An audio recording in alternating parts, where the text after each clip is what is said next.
This podcast is brought to you by Penji. Penji is a creative subscription service that gives you access to pre-vetted, agency-trained creatives from all over the world.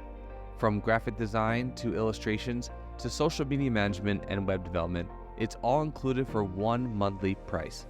It's time to say goodbye to the hassle of searching for top-notch creative talent. With Penji, you get quality and consistency delivered right to your inbox every day, carefully crafted for you by humans. So meet your new creative team today. Head over to penji.co for more and enter the coupon code located within the podcast show notes.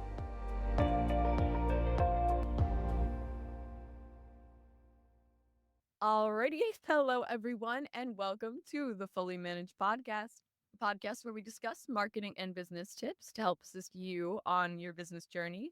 I'm your host, Shannon, Penji's partnership coordinator, and I'm joined here today with a very special guest, Janice Becker from Media Rebel. Thank you so much for joining me today. I really appreciate it. I'm so honored to be here with you today. I appreciate that. And it's also, I know I said this before the podcast, but it's wonderful to have a fellow podcaster on the podcast. This doesn't happen that often. I mean, it's a more, I guess, agencies are getting a lot more into podcasting, I've noticed recently, but it's still kind of relatively new. So it is really cool. And yours is not only agency related, correct? As far as I've seen. Yeah, we're all about empowering women, and so we have that niche of just inviting other women on that are either entrepreneurs or, professionals, kind of your day-to-day stuff, conversations of like, how are we surviving? Sometimes with just lip gloss and a lot of caffeine. We're surviving nonetheless. So hopefully it's inspirational for other women.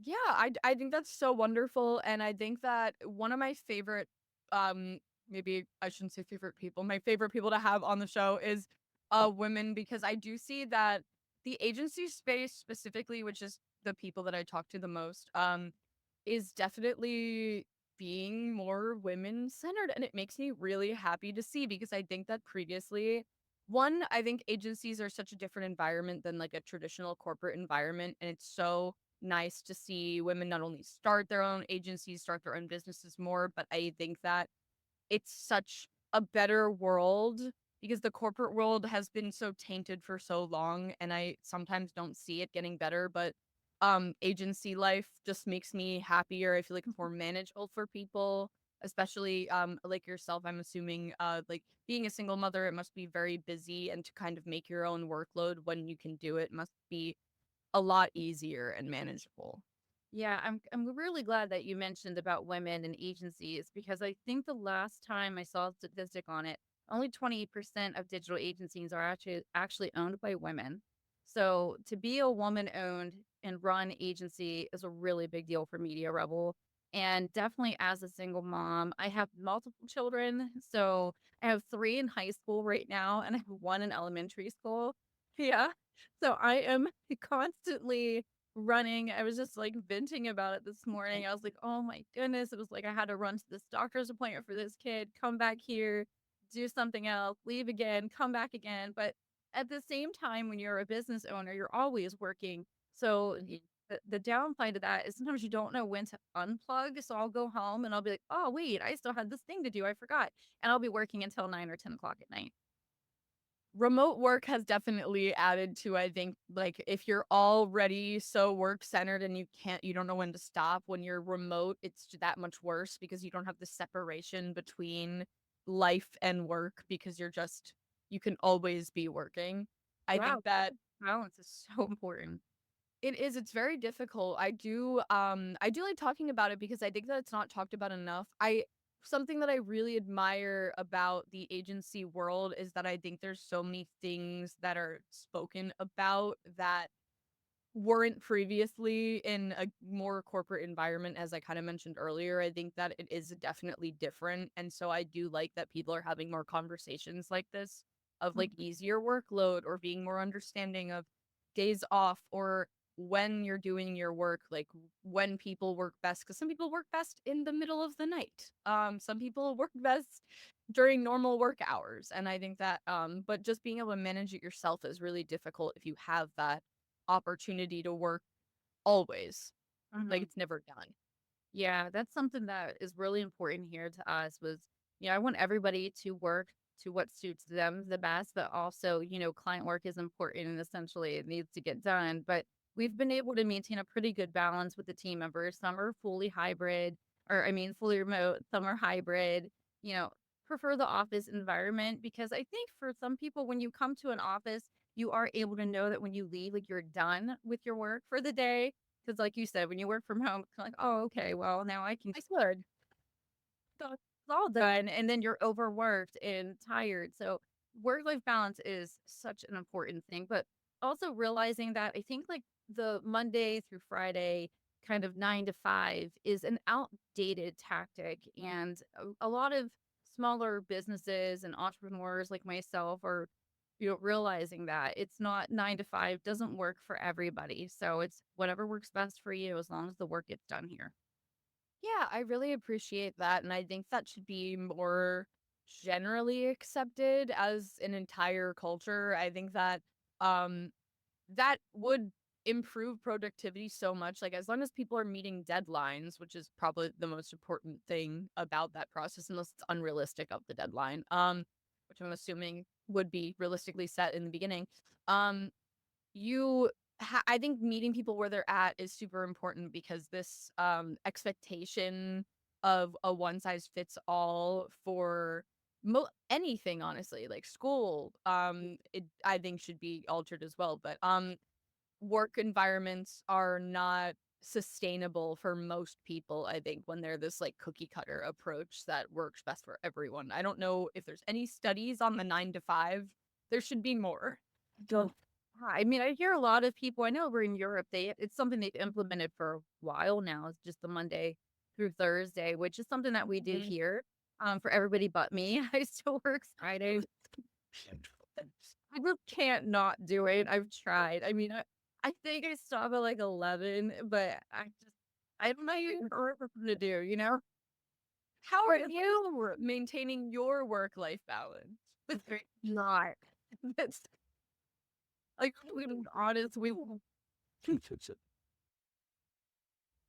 Well, I appreciate the transparency. Which I am fully transparent. Again, I really own the name Media Rebel. I mean, you will find that I am not like your average person.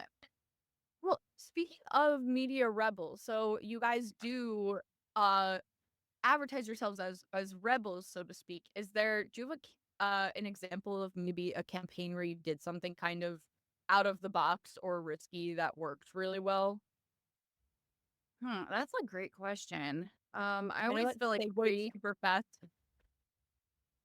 I always feel like that's everything we do here is out of the box and risky or just it's kind of even hard to pinpoint like an exact thing because I feel like we just depends on the individual client and we'll just say randomly like, hey, well, have you ever tried this before? And they were like, never even thought about that. And it could be something as simple as text message marketing that they just didn't ever think to try for their business like specifically reaching millennials and it was for an education program. So why wouldn't you want to implement text message marketing? But again, don't be spammy about it. You can make it's all about how you articulate your words and your creativity. Yeah. No, I definitely think so. I think that a lot of people they create their own businesses and they're in their own head about what works because they've seen what works in their experience, but they don't really look at what could work better a lot of the time. And of course like they're probably looking into you because they want to see what works better, but at the same time I think it's very difficult for business owners specifically to trust that trust that their business will be taken care of by someone else. And it's not a huge risk doing so. And I think coming to an agency is like the first big step for them to be able to like instill trust. But a lot of agencies do um I don't know if I talk to them specifically because no one tells me the bad stuff, but I I do think that a lot of people do get burned by agencies often. And I hear about it all the time. Or just from people that have been on the podcast of someone came to me having experienced bad experiences with other agencies and came to me for that reason. And I think that's super um it's just very interesting, trusting your entire, especially small businesses. A lot of it depends on a campaign sometimes, like their productivity and their income. Right. Well, it's one of the reasons I started Media Rebel is that I was working directly with an agency and I had indirectly worked with many other agencies as kind of a white labeled third party assisting them. And from those experiences, I did see a lot of deceptive practices that I really have spoken out about when I launched it. I'm sure I've made a few people mad about it, but it's not okay at the end of the day to do those things and to then set this really bad reputation around all agencies because of one bad one. Because anything in life, you're going to encounter somebody, you're going to have a bad experience, whether it's with a business or a specific person or even a gender, right? That doesn't mean that they're all that way. Or I think a smaller agency like ourselves, it's our livelihood is their success. So it's so personally intertwined for us that they are successful at the end of the day. Yeah, no, I definitely think that an agency, if it's working well, should be an extension of the business.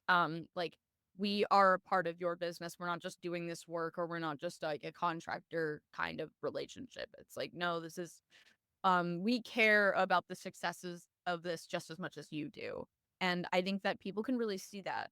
It really shows throughout a campaign, and it's not just the end result. I think that people can have bad experiences and still like the outcome, like whether they don't like working with you or whatever it may be. So I think that all of that process is really important. Yeah, absolutely. I've seen people just get really taken advantage of with like agencies that charge an hourly rate, for instance. And you have a client going, "Why is it taking so many hours?" And then the tail end of that is you can't always prove that they spent those hours working on it. So they Uh, didn't know they were being taken advantage of, but then they were happy with the work. So they're just like, "Oh, okay, well, we'll stay here." Or they stay out of comfortability even though it isn't the best fit for them. And that's probably one of the most recent and also prominent ones that we see reoccurring are these businesses who are like, well, I've had this guy working here for 10 years. And, we don't really like that he does this so well. We don't really like that he speaks to us like this, but, we've worked with him for 10 that's years. good work, or whatever. Yeah, Mm. so relationship marketing is extremely important and we agree with that, honor that, but not when it's detrimental to your business. So you have to know when to step away and then re-examine other agencies that could better serve that business. Yeah, I completely agree. What kind of things do you guys do specifically that you think instills trust in your clients, like maybe immediately or throughout the process? So we always start with a digital audit, and that is just an all-encompassing approach to that brand from, their brand identity to what they're doing in their marketing. And sometimes it's even as simple as like, do they actually truly have web ownership? Because a lot of businesses don't realize that, yeah, they have a website, but they don't actually own it. So they can't take it with them. And that creates a whole other, issue for them. But I would say that's definitely at the forefront of making sure we do this audit and we're honest with if this is working or if this isn't working. And then we have the data to back that up. So it's never just our personal opinion, but we're using facts to do so. So for example, we had a law firm and they were one of those people who had somebody for like 20 years and they had this, you know, really bad social media presence. They didn't have a LinkedIn presence at all. And we use the American Bar Association data to back up the fact that you should have a LinkedIn and how well that works for law firms. I think that's great. Yeah, I think that and when people can see the data, they are more likely to believe that you can alter that or change it because they see that you have an entire picture of it. Whereas they might not even know some of those things because it's just they're coming to you because they don't know enough about something or they don't want to do it themselves. So to be able to have like that eye-opening experience of here is what it looks like right now. Here is what it could be. Exactly. We never want to go off just our personal opinions. And while we have a lot of experience, we do firmly believe in always having some sort of data to back up what our approach is to any situation. How do you make clients feel cared about throughout the process? So, like, you set a goal maybe in the beginning, tell them about it, maybe set a deadline, how do you make sure that they feel properly communicated with, that you're doing your work throughout the process and that you're not doing that thing that you mentioned earlier is like we're not actually doing work in this time and we're going to extend your deadline in 2 months or whatever it may be. Right. So we believe in keeping communication very open and thorough. And we use a workflow so that our clients have access to where we are every step of the way in that approval process. And then we set really strict timelines, not just, I mean, for them, but for ourselves. I mean, this is really a partnership. And I think that's the thing that's really important. It's like, this is only going to work if you work with us. So, while those time constraints are there, it's for a reason. We are very different here and how we bill. So we're project based. So we don't have to worry about, oh no, we're over our hours or whatever. That's something that we take upon ourselves to do and make sure we're doing efficiently. Yeah, I definitely. Well, how then do you make sure that your team isn't overloaded if, say, a project is more extensive than you expected when you uh like signed on? Well, we're great here as a team. So if that ever happens, there's always somebody here to jump on in and help another person. But we've been pretty lucky and knowing how, what to expect from the business owners that we've worked with. We're just, I think, really open on, okay, here's what we can expect and here's our timelines, here's our meeting dates, and having all of that pre-planned ahead of time so that we're holding them accountable as well as ourselves. Has there ever been any circumstance where the plan didn't go according to plan, if that makes sense? Like Yeah. everything was laid out really well and it seemed like it would be done by a certain time, but it just didn't end up being done by that certain time. I feel like almost every project has that. So we try to take that into consideration ahead of time, just knowing that Mhm. this will happen. But yeah, we have had that. We were in the process of doing SEO for a website, and then the executives came to the person we were working with, the decision maker we were working with, and said, scratch that. We're just going to do a whole new website. So it was like we had already done all this work, and now we have to wait for a new website to get done and go from there. But it happens, and you just roll with it. What kind of fail safes do you implement when that or in anticipation for that kind of thing happening? I mean, it's just a case by case basis. So for that, we just reevaluated the time and just pushed the project back. So nothing happens at that point. Oh, okay, that's not that big of a deal. I can imagine a website having to wait for that is really stressful. Yeah, but we're not the agency building it because we do web and app development as well. And we always Mhm. try to encourage them, of course, to use us just because it's more seamless when you work with the same person that's already doing Right.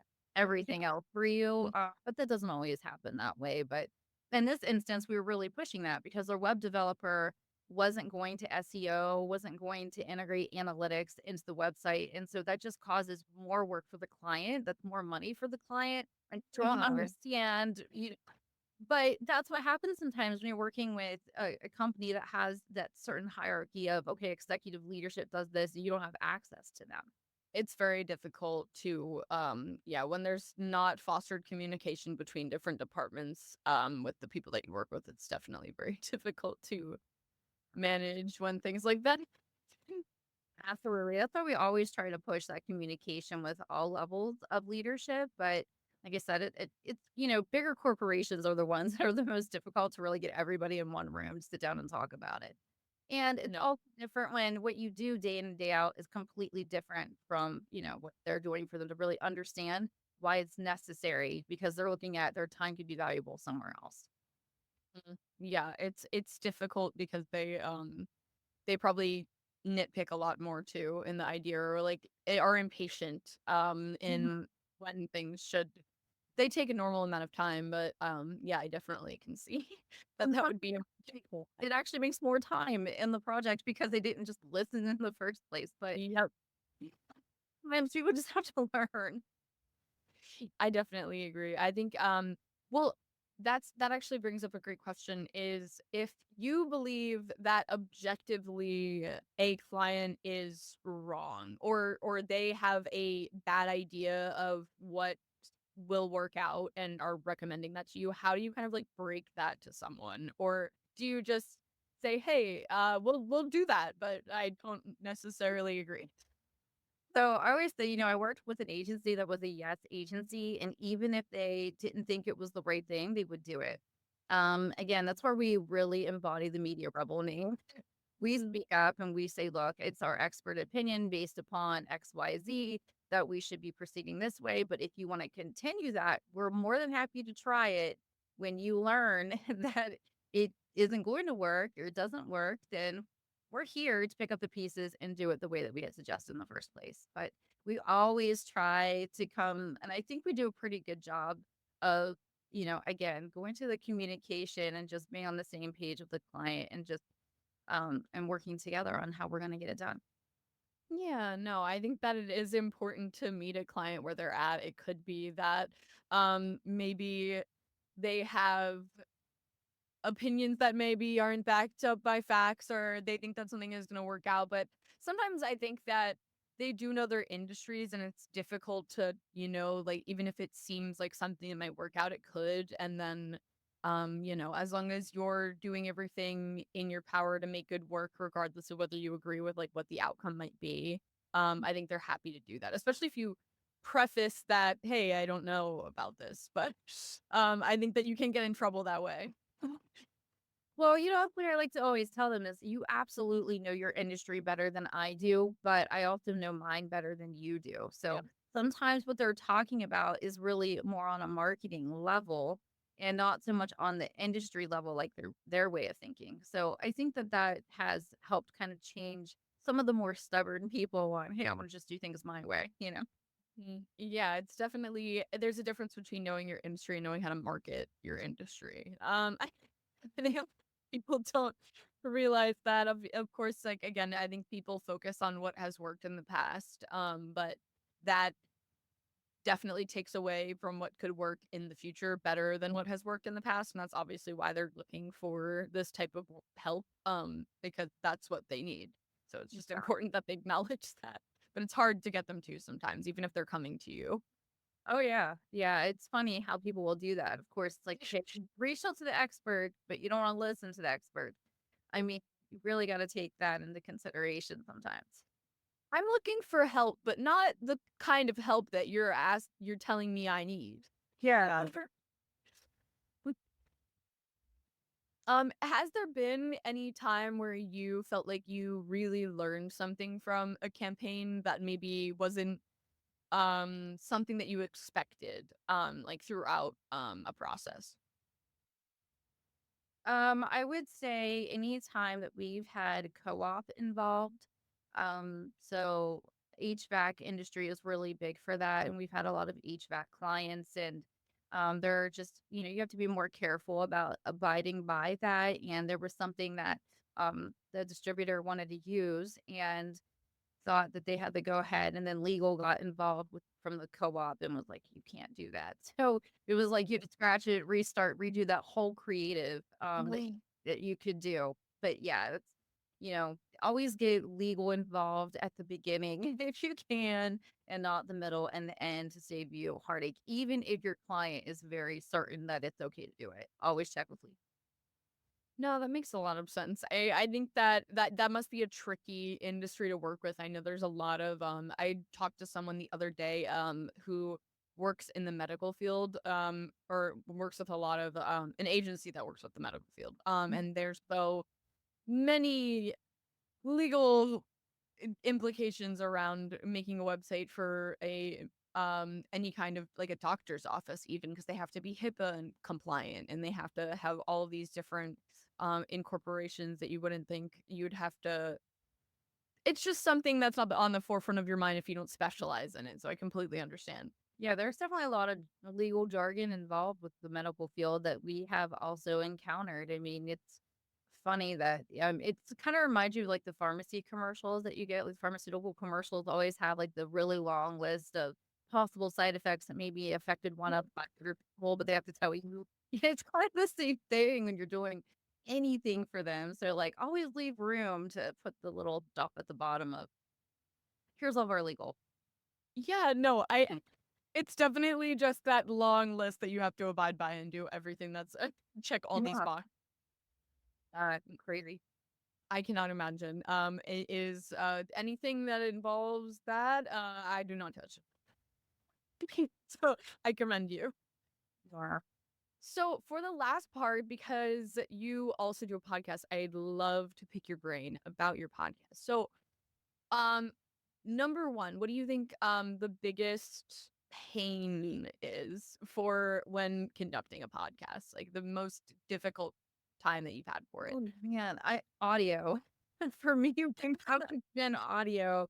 So we got these really nice mics that came with their own mixers, and those mixers didn't work out. And you grab another one, and then now you need more cords, and it's just kind of like a whole thing that you don't realize. And I think because we co-host, so there's two hosts, and then we always have a guest. It's easier when you have two mics involved, but when you start getting to three or four mics, that's where you get a little bit messier with making sure your audio is clear for everybody. Yeah, that makes complete sense. I don't know how I'd manage an in-person podcast. I'm so happy that it would be very nice to meet people in person. I think that's like the one thing that I would really value, but I again not technologically savvy. I said it earlier. My mic is in a pen. Oh, I don't even have a stand. So it works, and that's what matters. so we have done in person. We're going to be doing Zooms as well. So, um, or video conferencing. I don't know if we're going to use Zoom. I should probably not say it's going to be Zoom, but it'll be some sort of video conferencing. But I mean, we have to do that. You want to be able to share enough knowledge and with a lot of women and all these different industries that are involved. And so we understood when we started that there would be limitations with having people in person. But I feel like the energy is so much different. It's really like we want people to truly feel like they're coming in and sitting down and just drinking a cup of coffee or a glass of wine with us and shooting the breeze over, how they got to where they are and how did they get through the day today and what was your biggest challenge today and, just kind of the grapes and stuff like that. So other women know that they're not alone. Like you have somebody that can relate to what you're going through. No, that is so, so lovely to hear. I think that that's really something that's why I so much encourage people being transparent on this podcast about like their difficulties, which I think is probably the thing I ask about the most, which Yeah. maybe is negative, but I think that people don't, it bothers me that people don't share about that enough, like publicly, because I think that everyone wants to have this um aura about them that they're doing fine and they're doing great and that everything works out perfectly, especially business owners because they don't want you to see that they've been struggling. But I think that's like the most important thing to share because you're then a person. You're Exactly. a person. We live in the world of social media. So, like some brilliant person had said, you know my social media, you don't know my life. And I think because we've been so ingrained to be that way, we think that we have to be that way everywhere. It's okay to say that I'm a human and there are days that I fail at doing this or that. But without those failures and without those struggles, I wouldn't overcome. I wouldn't be stronger. I wouldn't be more intelligent. I wouldn't have the wisdom that I have today if I didn't have some sort of struggle. And it's okay if you have to take a minute and close the door and scream and cry and get it out and then come back feeling even better because as women, like we're so resilient. We can be just so like down and then we'll get back up and we're stronger and we're coming back even harder than we were before. So it's fine. It's normal. Yeah, there's so many things that women have to go through that aren't accounted for, and they're doing great. Absolutely. I mean, I try to tell my children that, and I think, I have four boys and a girl. So there's a lot more like testosterone being in my house. But I always try to inspire my kids with, I was a teenage mom and I worked three jobs, and my child also had autism. So I had a lot against me that I overcame. I put myself through college and, I ended up having a successful career while raising kids on my own and then launching my own business. So hopefully I'm an inspiration to others that it doesn't matter what your situation is or how low you may feel, you can overcome it. Yeah. No, and I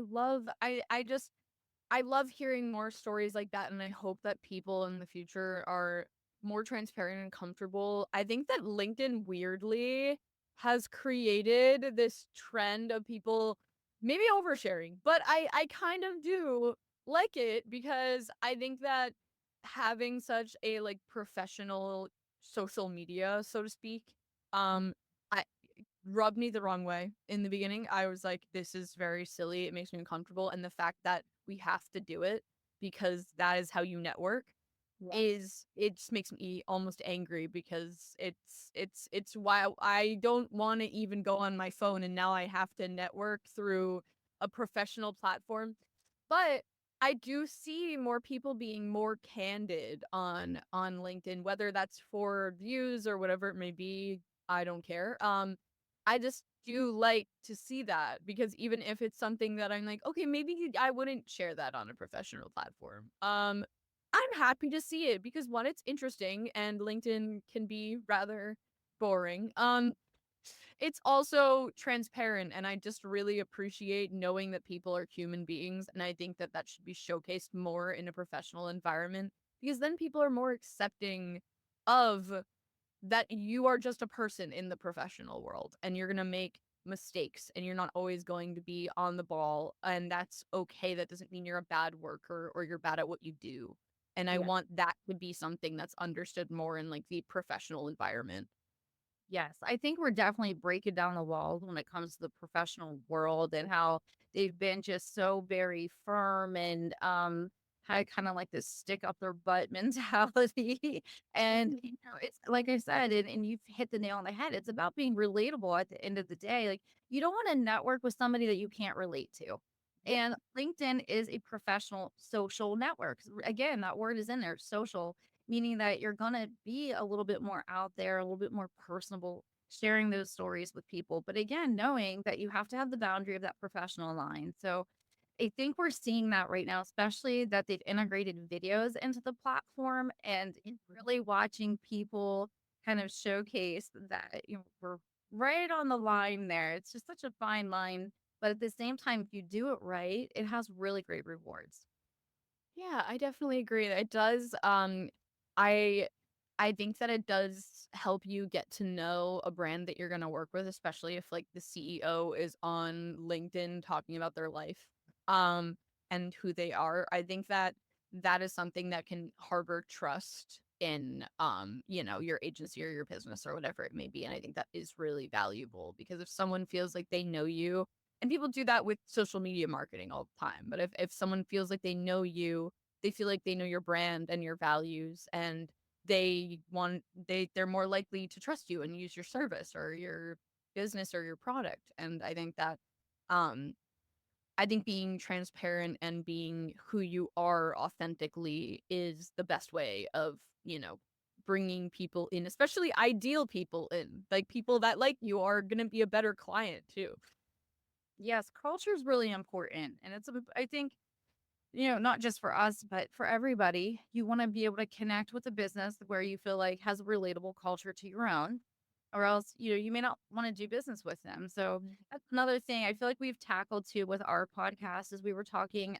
The episode actually just went up this week was about appearance and, professionally where it's evolved with tattoos and piercings and wild hair color. Whereas before that was considered, taboo, was unprofessional to look that way. But all because your appearance doesn't line up with what the world says it should be doesn't mean that you're not a very intelligent professional badass. Yep, I completely agree. I always think of my parents telling me when I'm older, like, or if I get tattoos on my forearms, I'm gonna have to wear like a brace because they've seen servers do that when they were younger, and I was like, this is not that world anymore. Happily, I mean, like maybe certain professional environments, I guess, are still probably stick in the muds, kind of, so to speak. But I really think that's evolving, and I love to see it. Yeah, I mean, inclusivity is really important and it's definitely come a really long way from what it was. And that's something that we joke about. It's like I remember in the 90s when it was like cool to get the barbed wire tattoos on the biceps, and now again. Yeah, and now it's like no one can see a guy with a whole sleeve. But it's just, I think I think it's great that we are now in a culture of looking beyond just the surface of people to see that inside is what really matters, and who they are as a person is what's important. I do really love it. I agree. And I think that is a really wholesome note to end on because we're a little over time. But I do really think that I hope that that resonates with our audience because I do think that that's something that I really value and I'm happy that you value it too because it's I I just think that people should be more authentic. I unless they're a horrible person, maybe hide that then. But Yeah. Log your yard for but yeah, I think that if you know be comfortable being yourself, maybe there's things that you shouldn't share online, but if you feel comfortable doing it, then do it. I don't really care. I'm not here to police anyone. But you know, but I really appreciate you joining me today. This is absolutely lovely, and I learned a lot, and I got to have a wholesome chat. So I really do appreciate. Awesome. Thank you, Shannon. I appreciate you as well. And I hope you continue to recover well from your wisdom teeth because I know it's not a fun process. I've been there. Yes, it is something else. My jaw really hurts. Great. I would have known otherwise. So you're doing a great job. Thank you. My face is puffier than usual, but you didn't see me before this. Oh, Don't worry about it. But thank you so much. This was absolutely lovely. I appreciate you joining me. We'll stay in touch, and thank you everyone for listening or watching. Please don't forget to check out all of our episodes to learn like I get to do in every podcast, which is my favorite part. Thank you so much, and have a lovely day. You've been listening to Fully Managed, brought to you by Penji. Check out the show notes to learn more about today's guest, and to learn more about Penji, the human-first creative subscription service, head over to penji.co. And by the way, if you're still listening, it would mean the absolute world to us if you were to share this podcast with a friend, and of course, subscribe.